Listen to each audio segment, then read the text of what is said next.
The Chevy Avalanche has been redesigned and re-engineered for 2007, and the new version is vastly superior to its predecessor.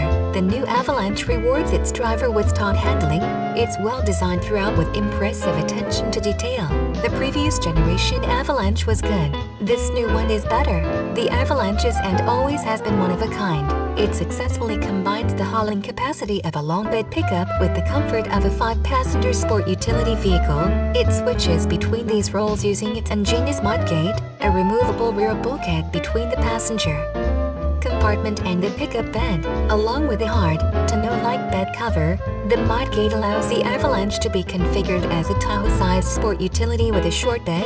Fold down the rear seats and open the Midgate, and it's like a pickup with an enclosed 8-foot bed, capable of securing valuable gear from thieves or shielding drywall from weather. Remove the rear glass and the tonneau panels, and it's a sporty, open-air truck capable of hauling an ATV.